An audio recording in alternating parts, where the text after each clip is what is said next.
I want to start off by thanking everybody that's here. Thank you for taking time out of your busy days. We all have busy days, and I just want to really thank you from the bottom of my heart coming in here and being with us today. If anybody's hungry, I know we still got food back there, so if you want to get up, go grab something to bite to eat while we're having the meeting. It will not offend me one bit.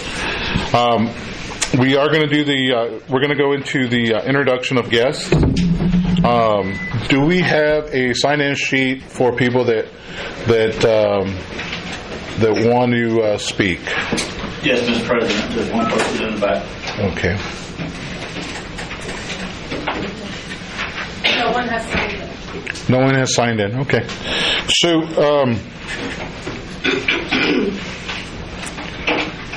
okay. So, introduction of guests. We have a lot of guests, and usually we have maybe one person, and they'll stand up. Hi, my name is so and so. We're gonna skip that whole part because we'll be here for an hour. Hi, my name is so and so. We all know basically everybody on that part. Concerned citizens and comments. Do I have any concerned citizens comments at this time?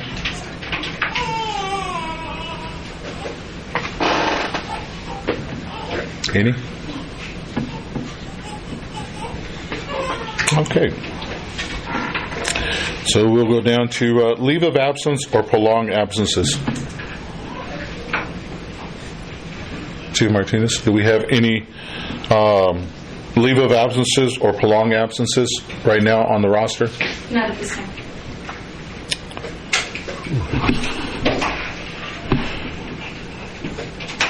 So everybody's had time to read the minutes and of the previous minutes approved, and we're going to consent to the agenda and the meeting. The consent to the agenda right now. Everybody's been able to see that, and everybody has a copy. They wanted a copy. Okay, and then. So I'll move we accept the agenda. Okay. Second. All in favor? Aye. All against? Motion approved. Now the reading of approved minutes and previous board meetings and executive meetings. Has everybody had a chance to read the previous month's meeting minutes and approve of them? I make a motion that we approve the minutes of the last board meeting. I'll second. All in favor? Aye. All against? Motion approved. Now we go into the treasurer's report. I want to start off with thanking Chief Jessica for allowing me to get back into QuickBooks so I could mess around in there and see what's going on. On the statement of activities for February 2025, the total revenue is February 2025. The total revenue is $118,639.54. The total expenditures is $73,897.11. The net revenue is $44,742.43. I reviewed the statement of activity in QuickBooks, and the results are in the academy. We have in the bank $8,763. In QuickBooks, we have $8,763. That's kind of rare that they match like that, right? But that's cool that it did. That was all the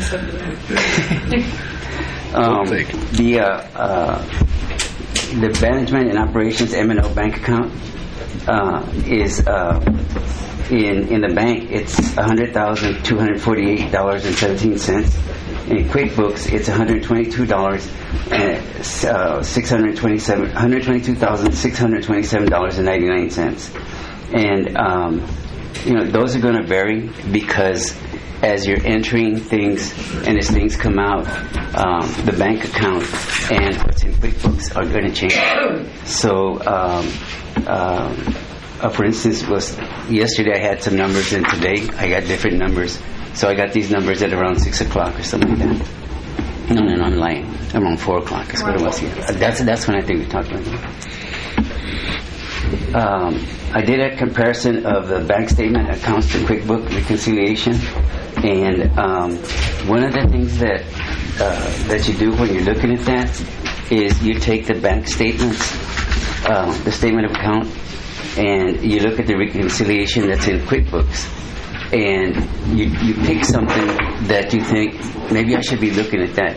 And the thing that is always highest in any organization is payroll, personnel, and how you pay them and these things like that, or that they got paid or that they didn't get paid or whatever.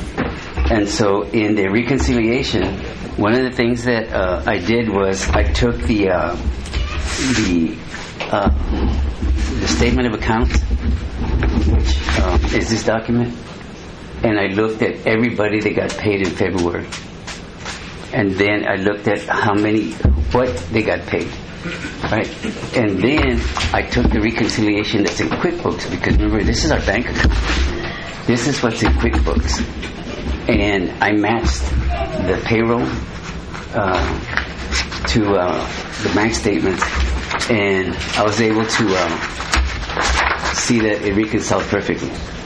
So that's a good thing. I had other questions that I had by looking at the reconciliation.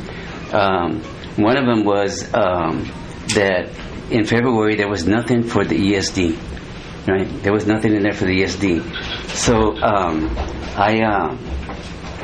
I thought, well, let me ask Sophia. Sophia is our accounts manager.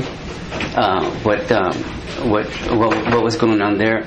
And she guided me to, in QuickBooks, there's a what do you call that? It's like a forecast. Later on, if you want to see these things, I'll show it to you. But there's a forecast. In that forecast in QuickBooks, it's pretty neat because up to February, it gives you the actual. But then based on those numbers, it'll give you what's forecasted. And when you looked at what it is, in February, there was no deposit on ESD. So that's why it was 0. So if you look at it and you compare, it'll tell you, what it expects based on the previous month. It'll tell you exactly what you have, what you might be looking at, all the way up until the end of our period. I think is October, right? Yes. Okay, yeah. So it'll tell you all of that stuff that's in there, so that's why I looked at that and I thought, wow, that's it's pretty neat because it gives you an idea of what you might expect in the future of our center, of our department. Lost one still. Here it is. The next thing I did was I looked at the accounts receivable. Now the accounts receivable relates to current assets, right? Which is that's our money, right? Or what we're expecting. And so in accounts receivable, it had $74,527.19. The current was $22,226.67. The 1 to 7 days, it's $10,666.67, and 8 to 14 days is only $20. So that's pretty good. I'm sorry, I don't remember your name. Kathleen? Kathy? KK? Yeah, I'll give you these things afterwards. Okay, thank you. It's just that the bank statements I can't because it's got accounts and stuff. But the other things I'll give it to you so you can look at them. Okay, thank you. The ARS funding. The ARS funding was owed to the DFD, right? Still waiting to look at aging. Some old invoices need to be voided or deleted. All is pending on the cleanup being completed by our accounts manager. when you look at accounts payable, that means our current liabilities. That means what we owe, right? Some people call it bills. I mean, that's what I call it at home, but not here. And the accounts payable is 8,000 and 45. And then the current is no, it's 8. I'm sorry, I misspelled. I left an 8 out of there, so it's 80. It's 8,800, something like that. But the current is 8,233. The 1 to 7 days is $1,091.82. The 8 to 14 days is 0. So that's pretty neat that we're able to do it. The accounts payable is funds owed by DVD. Like I said, some call it bills. And the AP is also pending on the cleanup by our accounts manager. And then there's a thing that I found that was real neat, because it says tasks. What tasks are still due and what we're doing. And I found on that one it says we're all caught up. That's pretty cool. The department, we're doing good. Yes, it is. And let me see, what else is there? Oh, the M&O account. Okay.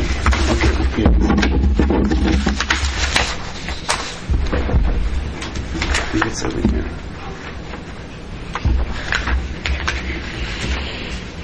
Oh, the academy in the bank, because QuickBooks gives you a what's in the bank, and it gives you what QuickBooks has. And in the academy in the bank there was $8,763. In QuickBooks it was actually the same $8,763.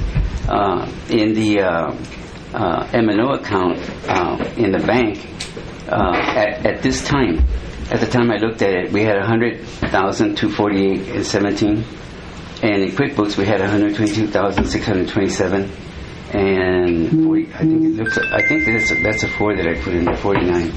So, if there's any questions from the board, I'll entertain them now. No questions. Okay. Then the only other thing I think that's left, Mr. President, is that we're supposed to approve the expenditures, the bills. Yes, sir. Can I get a motion? I move we get the bills. Second. You have a copy up there in that folder of the... Yeah, we looked through that just previously, right before we started. We opened it up, looked at what bills need to be paid. So I have a second. Okay, all in favor? Aye. All against? We pay the bills. Next up is our auxiliary report. Good evening, everybody. County Hill here, member of the auxiliary group with my fearless team. Very short list this month.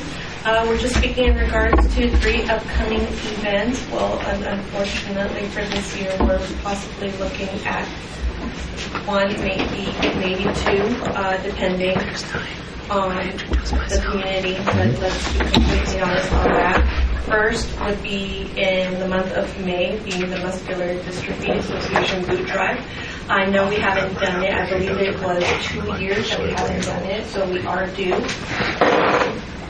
Days are still open depending on our firefighters, on their availability, because this is their event. Unfortunately, people don't want to see the auxiliary members holding the boot. So we will be reaching out to y'all to see availability, to see what day is good for y'all, preferably obviously a weekend before it gets too hot. Second would be our Monte Carlo night, which was originally scheduled for the 14th of June. Given current circumstances and speaking with some of, with my team, or our team, we're asking to postpone it just for PR reasons, as I'm sure everybody can understand. Even though our funds have already been approved and allocated for, I think, and we feel that it is in the best interest for the department as a whole to put this in the back burner until further possible time. But let's just be honest and realistic about that. And thirdly would be in September, which was our Country Truck event. It's not really much off our backs financially, but once again, it is a social event. We were saying that depending on how many of the vendors sign up, we'll act accordingly. If we get a good lineup, then it's still full steam ahead, but otherwise, if we don't get a good lineup by a certain date, I think it would be a good idea to put a pin on that as well. Can I ask a question? Yes, please. Have you had any vendors reach out to you yet? I've had vendors pull out, Okay, but not coming at. Okay. And that is all we have for this month's report. I will touch base with the team just to see if we have any new vendors coming in or any current vendors pull out, and we'll have better numbers this upcoming month as well. Thank you. Our next item is grants. But before we go into the grants, I would like Henry to introduce himself for the people that do not know him, and why he was speaking about all our funding and funds and stuff like that. Henry? I made a few points because sometimes my mind gets blown and I don't understand what I'm doing. But that's what happens when you get to be 77 years old. But I retired in 2018 after being CEO of Community Health Centers of South Central Texas for 11 years. We provided primary medical, dental, and behavioral health services regardless of the patient's ability to pay. I took the position in 2007 after two others had turned the position down. The center was in danger of being closed for mismanagement. In 2007, the center had one established clinic and a startup clinic. We had a budget of $875,000 and served an average of 3,000 unduplicated patients. When I retired in 2018, we had a budget of $18 million and served 20,000 unduplicated patients at 11 locations. I was privileged to be able to serve as a CEO, and I'll be honest with you, I'm not an accountant. I'm not. But all I want to do is make sure that in some way I can contribute to Devine, and I'll tell you why. Because when I was CEO, I made a difference in Victoria. I made a difference in Bastrop. I made a difference in Elgin. I made a difference in Gonzales, Lockhart, Cuero, Luling, in different places. And when Daniel and Austin came over to fix my air conditioning because I was burning up, they saw that I was writing on the computer. And they asked me, what are you doing? I said, I'm writing a grant. And so they said, would you come help us? And at first I was hesitant because I'm retired. I wanted to be retired. I wanted to stay retired. But then it hit me, I've never done anything in my own house, in my own community, in my own town. So here I am. And that's who I am. I just felt like I wanted you to know who I was. Thank you, Mr. President. Thank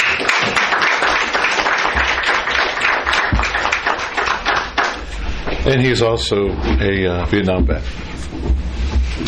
And we thank you for that privileged service. Thank you. Now we go into the grants.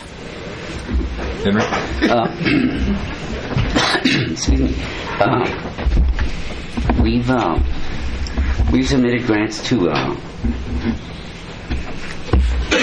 wildlife, a wildland for the Department of Interior, and it's pretty close to 300,000, because what we want to do is on the 2 trucks that we have that are Scott, you know better than I do. What is it? The heavy brush truck. The heavy bus trucks. There's a unit that's up there, and once again, remember, I'm a grant writer. I don't know anything about it. But they're supposed to be able to, you take, it's called a slip, and you take the slip out, and you put another slip in, a new one, and it gives you all these capabilities to save a fire, to fight a fire. So that's been submitted. We submitted, I call it a small grant, but it's not really small, I guess. We submitted a grant to the Baptist Health Foundation, and that one is to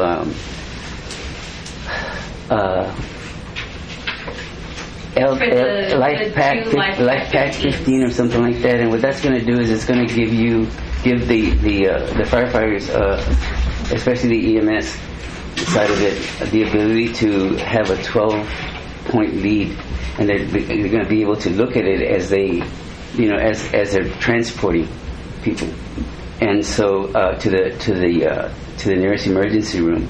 So we did that, and that's going to also, I think it's going to coincide with the Lucas machine we got back when I first got here, which does chest compressions and all that stuff like that. What this does is it teams with that, and it'll give them the ability to shock, and I'm starting to remember what I wrote.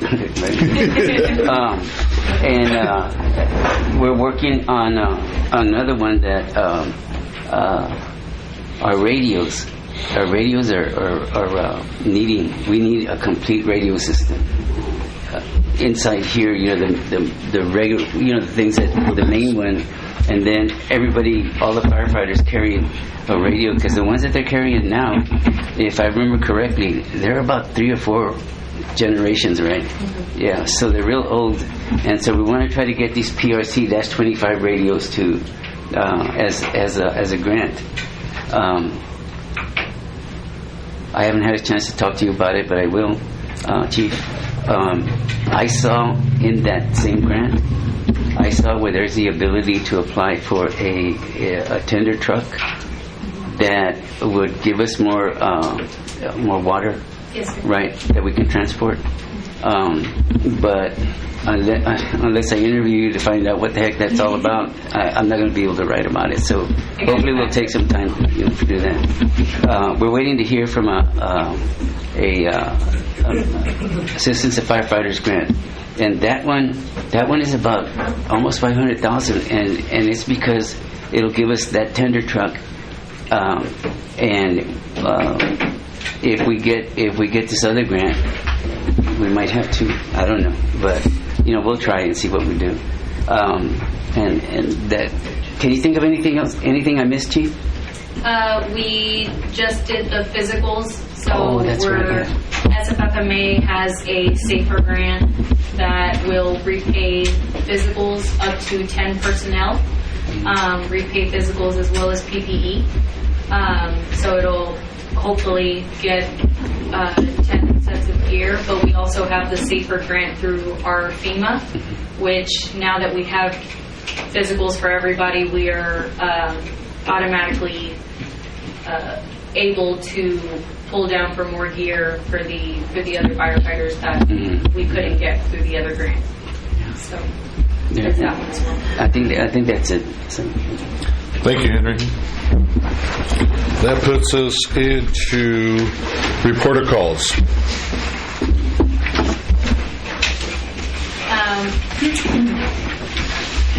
The report writer on image trend isn't the greatest, but I will try as best I can.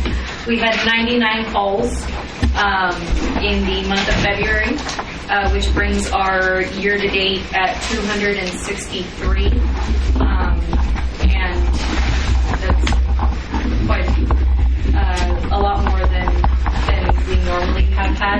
we were averaging anywhere between 300 and 500 calls a year.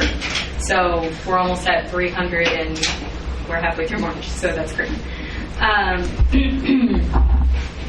In the assisting EMS category, 54 of those calls were assisting EMS. The rest were either dispatched and canceled en route or false alarms. And then vehicle accidents and, of course, the grass fires and rubbish fires that we had in between. But we were at 99 for the month of February. I can give you a better breakdown once I can figure out image trend and the reporting system. That gives us a good enough snapshot. Okay, the next thing up is truck reports. Yes, Mr. President. Currently, engine 8120 is up at Metro Fire in San Marcos, pending a teardown for all valve rupture that fed the 2.5-inch cross lake.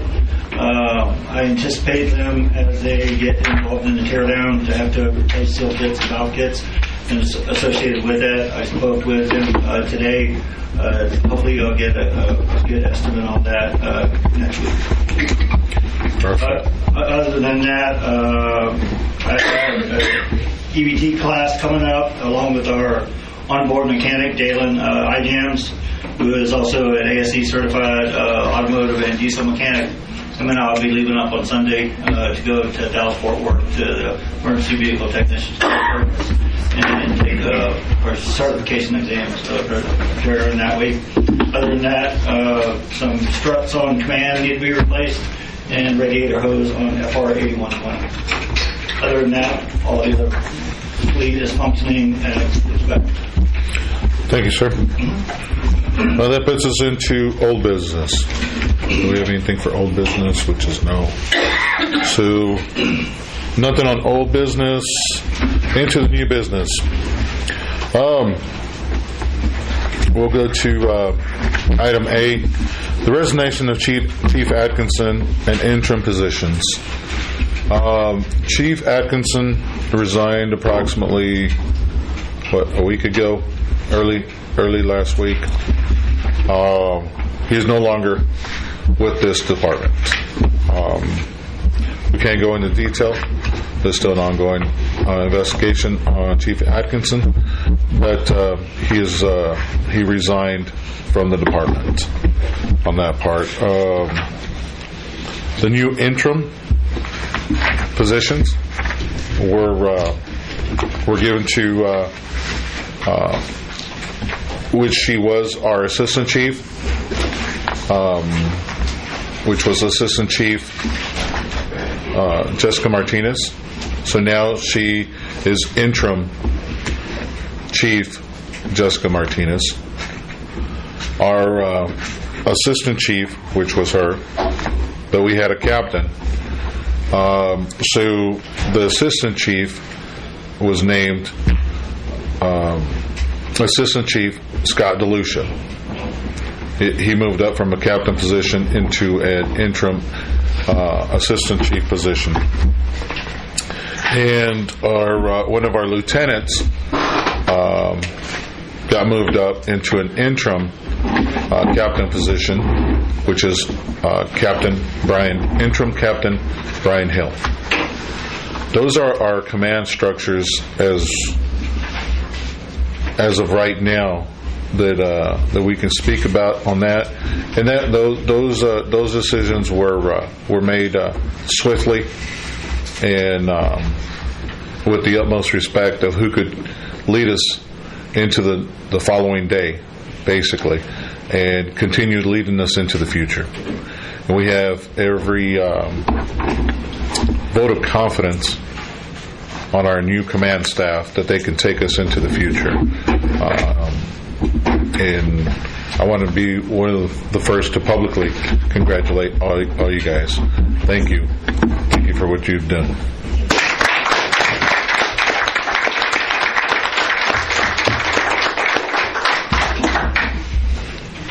I have a question. Yes. How long will they be in the interim? So we got to go through a process. We got to go through a process now of actually getting together and deciding how we're going to go into the next process. Basically opening it up into a higher position, look at everything that we have to do for them to meet the qualifications.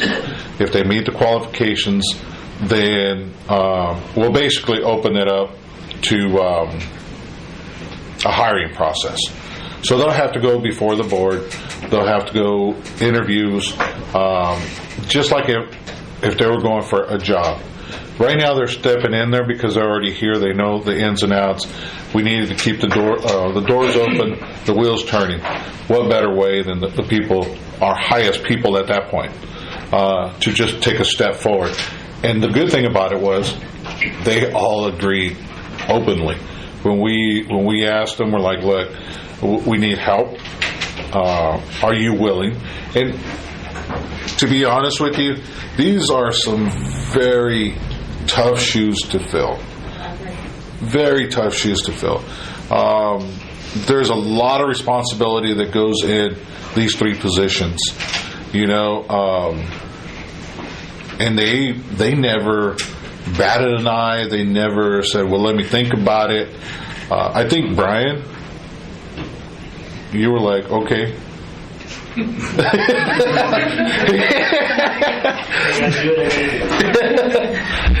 But either way, it's a hard positions to fill. Not just anybody can fill these positions. I do not envy them at all, because I praise them for being able to step up and move into those positions and keep us going. So those are positions on that, but they also are tasked with the morale. How do you keep morale? How do you change the shift of where we're going? How do we keep going forward without stopping? Because we can't stop. So I know it's sleepless nights. Believe me, I know it's sleepless nights. And I'm just over here talking. And it's still sleepless nights. But we will, I'm thinking by this week, we will have time to speak amongst the board and see how we're going to progress into that, to the next step, and to make them solid, where we have a chief, where we have a captain, where there's no more interim in front of their titles. Does that answer your question? Okay. Will that be something that will be progressing towards your next meeting, or? Yes, definitely. If it's not so much as in newly hired in the verbiage, it would be like, this is what we have decided and we're moving forward, so we're gathering all the info, we're gathering everything right now so we can make a proper decision without it's easier for us to say we're going to appoint you and then it could backfire. And one thing that the board has agreed, we're not going to make rash decisions. We're not going to make emotional decisions. We're deciding, and one of the things that when we decide something, one of the first questions we ask ourselves is, how does this benefit the community? And if we can't answer, how does this benefit the community, then we're asking the wrong question at this point. Because it's not about me, it's not about us, it's about the community. And so that's what we look at, we hold near and dear to our hearts, is that we have to benefit, whatever our decisions make,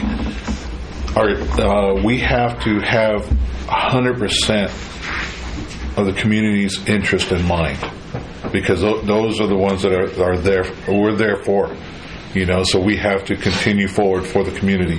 And we can't just, it's not like in the 80s and 70s and 80s, like so-and-so showed up 10 times this month, he's our new chief.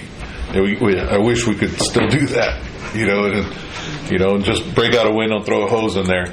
But there's a lot more. We spoke briefly about it earlier, but there's a lot more education involved now. education, techniques, knowledge, and then a big thing that I look at is leadership qualities. I look at leadership qualities. That's one of my things I look at. Does that answer your question?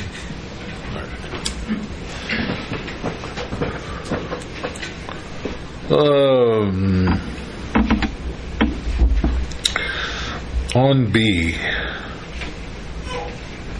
lieutenant promotions. So previously we had 2 lieutenants in-house. It was previously Lieutenant Brian Hill, who's now our interim captain, and then Lieutenant Seaton, who couldn't make it with us tonight, but we recently had a lieutenant promotional process, and so I'd like to formally introduce Lieutenant Andrew Garza. He's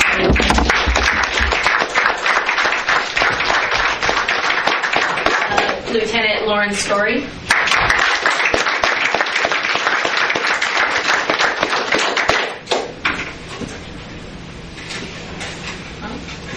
Is that here? And then Lieutenant Patrick McDonald. He will be here later this week. I actually forgot that I told him to spend his day with his daughter. He's in paramedic school, and if anybody knows anything about embracing all of the suck during paramedic school, it's me, so I gave him the night off tonight. Patrick McDonald.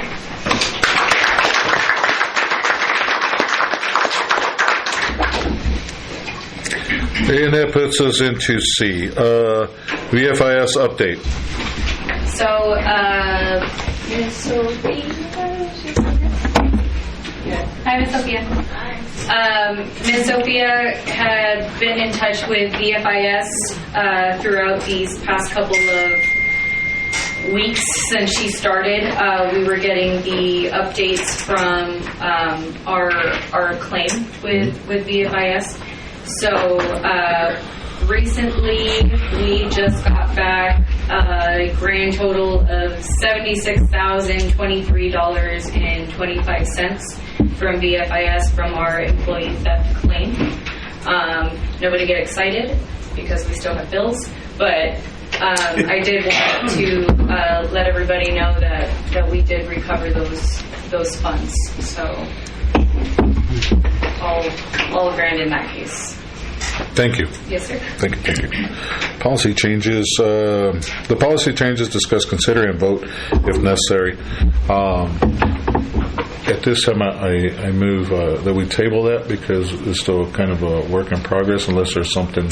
Yeah, I don't believe we have any at this time, correct? Lieutenant Seaton did confirm with me today that we're going to go ahead and move forward with all 3 to begin making the final changes. So bylaws, SOPs, and an employee handbook. So that way we can start moving forward. So hopefully we have some updates for you in the next business meeting. Okay, perfect. Drop members from roll call. As of right now, the only one getting dropped from roll call would be Greg Atkinson. Can I get a motion? Make that motion.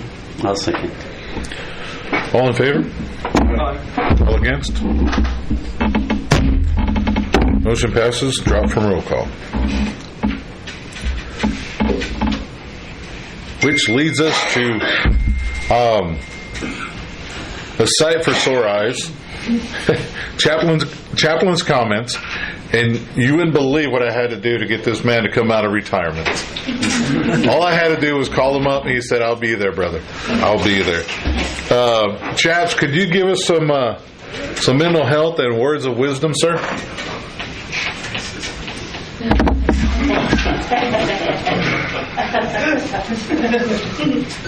Oh, and Clint too. Clint. And Mr. Watson. Yeah, I wanted to bring my assistant with me so he can come up here. Way to go, Clint. I don't know why they called. Goodness gracious, I didn't even see you there, brother. But I want to assure people that are here that these are some men and women that are committed to what they're doing. And I want to say something about the young people. Anybody know about young people? Were you ever young, Clint? I can't remember that far back either, but I remember at 21, boy, my mom and dad couldn't handle me. I was out of the house, I was doing my own thing. But you've got some excellent young people here. I'd like to go down the row here from this side all the way to this guy leaning up against the door and some other guys that aren't here and some girls, females that are fantastic firemen.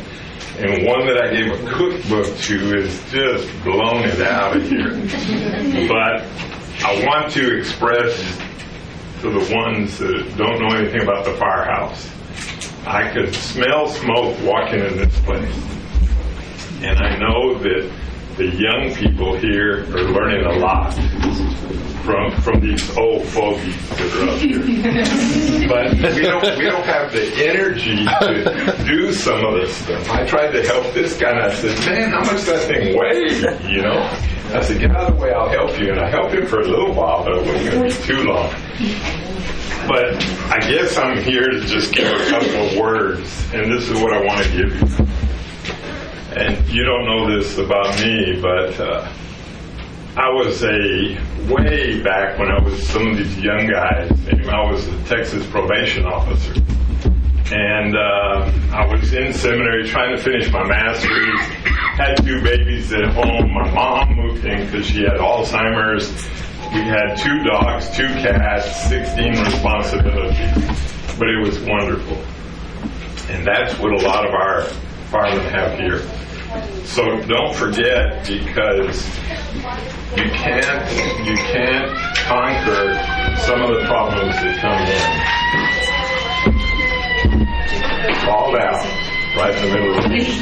It's because he called him old. He was trying to fill room with the door. But real quick, here's what I want to say.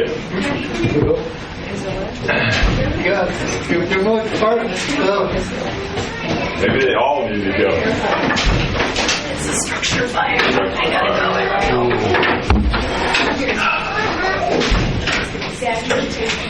I was on the way back from Kingsville. I had to tell I've been here about 3 years helping out as a volunteer. And I told him, hey guys, I got to leave. I'm going to go back to work. And this is a comment. He said, you're going to be 80 years old? What do you mean you're going to go back to work? And so the job that I have, I cover South Texas. And so it's just too much. I couldn't handle 85 hours a week working at 80, almost 80 years old. But they said, wow, we don't want you to go because we have a hard time finding a guy like you. And folks, that's what some of these men and women are up to, is they're looking for a certain kind of person, and you can't just pull them out of the sky. But when there's mental issues, I was coming back from Kerrville, and I said, that can't be. And so I was going to call Henry, and I was going to call all these guys and say, well, I just heard something that sexual harassment, and that word nowadays is so incredible across our country. And I was just finishing my master's, and I got a call from the director of probation. And he said, are you Mike Barrera? And I said, yes, sir, I am. He said, you need to come in my office right now. I want to interview you. And I said, for what? For adult probation officer. I said, I have no experience whatsoever in law enforcement. So you're calling the wrong guy. Can you be here at 8:30 in the morning? I said, sir, I got kids. I got to go to work. He said, can you come in? I went in, and he said, we've got 58 applications in for this job. And he said, I want to interview you for about an hour and a half if you give me that time. And he interviewed me and asked me a bunch of questions, and I left. And The next morning at 8:30 in the morning, he called me and says, Mike, I just wanted to let you know you got the job. Back in the dark ages, they were paying like $45,000 for 4 days. So I was a pastor and I was a Texas probation officer. And I had to do everything I could do to keep my family above float, because 2 of my boys said, Dad, we want to go to Baylor. I said, well, I don't have a loose $85,000 for tuition. And so all my boys became doctors, and they're IT guys, and my daughter owns one of the biggest businesses in Texas. Just incredible what turned out. But you know what could have derailed that? If my wife and I hadn't have raised those kids right, and all of a sudden one of my boys said, you know what, I'm gonna try this sexual harassment. I'm gonna see if this cute looking blonde over here really does this. Young men don't think about, that's wrong. I won't tell you what I did when I was 21 years old, but I will tell you one thing. The 3 of my buddies have been wasted because of that word, sexual harassment. Totally, I don't know if they were guilty or innocent, and we don't know about Chief. We don't know if he's guilty or I know what people are, but I'm saying you're innocent until proven guilty. And so I hope our community will give these young men and women of this fire department a chance, because I really thought we were on the way to be one of the best in the state of Texas. This guy right here at the end of the line, that you don't recognize or anything, he fought for 2 years for the proceeds. Nope. And I think he has it now. And now he wants to run a marathon and beat me in a race. But these are the quality of some of these ladies and some of these men. Fantastic quality, but we need your help to send those type of people to the firehouse, because they work hard. Chief said that he called at 2 o'clock, can you do this? Yeah, I can. But there was no sleep.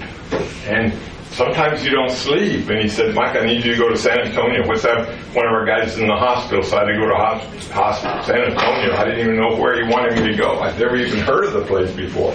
And he got me in there. The guys and the girls who work here do a phenomenal job. And there's a scripture in the Bible that says something that we all need to take heed to. And it simply says this: you cannot serve 2 masters. And the ones in this house that I know have decided to help the community of Devine, Texas. Is that pretty right? And this guy was a fireman deluxe, and he decided that school teaching was more important. We'll take care of mom. And retirement and mother's more important, and wife's more important, and want to adopt 16 kids are more important than hundreds of kids. I'm going to stop him right there. He's talking too much. I never get a chance to talk when he's around. Those that don't know me, Clint Watson, I grew up here in Devine, but what I do for my job is I work with kids, mental health. I've been doing that. I've been in the schools for, 20-something years. Part of the mobile crisis team for the last 8, dealing with the suicide and all that throughout Atascosa County. So I've been with the fire department for quite a few years, for 5.5 years before I had to step back to take care of some family obligations. But everybody got called out, had to go do their job, but I mainly wanted to get up here and deliver them a message. So I want y'all to take this message back to them, okay? This is a storm. Your collateral damage is going to fall out. The people of Devine really support you, so don't take it to heart. We believe in you, okay? We believe in you. We'll let the justice system work that out and take care of that. But I know from being in this house and being with these kids, I know that there's a lot of good here. So remember that. I'm proud of y'all. Especially our 18-year-old vice president.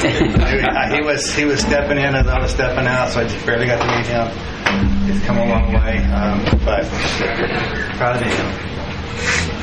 So we need to support them instead of tearing them down. I know it's kind of hard in the middle of the storm. But remember, a lot of these younger ones, they just collateral damage in a bad situation. All right. Appreciate you guys. Thank you. Thank you, Clint. Thank you.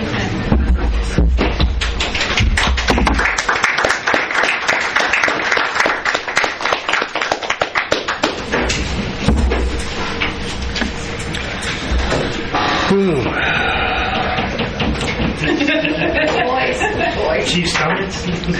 Actually, we're at training reports.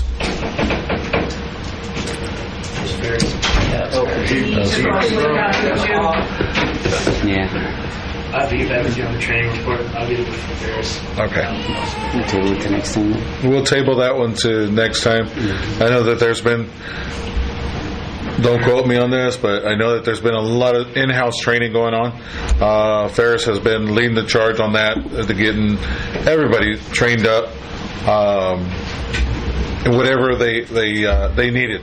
And what we do here is that we have to meet certain requirements. So we set those up throughout the year to meet those requirements. But in between, if there's a couple firefighters, or there even a firefighter that says, "Hey, I'm not too proficient with ladders," guess what? Either Monday or Thursday, everybody's going to be throwing ladders. That's one of the ones that not everybody is so proficient with. But that's one of the ones that everybody hates too. And so it's not easy to come in on your own and throw a ladder and to get proficient with it. And we don't have too many 2-story buildings that we have to throw up ladders to go into. So it's just like language. If you don't use it, you lose it. And so we stay in training with that, but we do it in-house where it doesn't cost us. It's just the evening of time, and the instructors that are proficient with it teach us, and we get to throw some ladders, pull some hoses, or they'll do like medical Mondays, and a lot of our people are EMT certified, so they have to continue a certain amount of hours throughout the year to get their CEs, basically, so they can keep their certifications. So we'll have medical Mondays. We'll usually try to work it out where Allegiance comes over, and then we interact with them, and then we go through their box to see where they keep their stuff. So just in case we run a call with them and they ask us, "Hey, go get me this from the truck," while they're doing their thing, we're able to quickly and efficiently go to their box, grab what they need, and then it gets all our EMTs continue their education for their certifications. But I know they've been doing that. I know the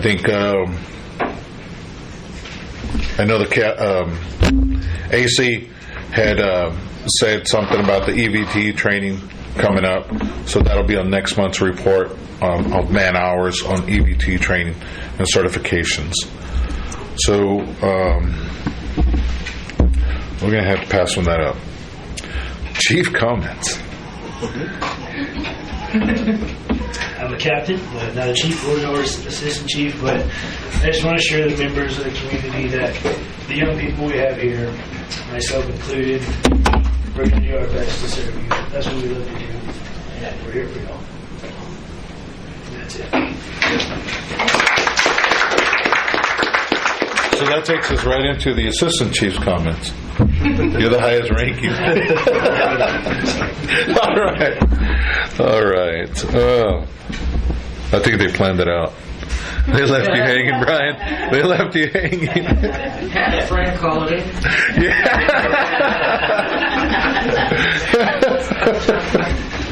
Oh. Okay, let us acknowledge the date of the next meeting, which will be Monday the 14th, April 2025 at 1900 at this station. The meals will be provided by our auxiliary, and the ESD meeting will be the 15th of April, 2025, 1900. I think that is wrong because I believe they're still scheduled for next week. They are still scheduled for next week, next Tuesday at 7 p.m. So this is a typo on our part.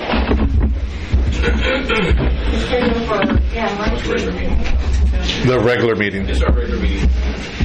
The other one was like kind of a special meeting. That is all I have. That's all. Does Make a anybody else? motion. I make a motion, we adjourn. Yeah. I'll second. Second? All in favor? Aye. All against? And we are adjourned, people. Thank you for coming out.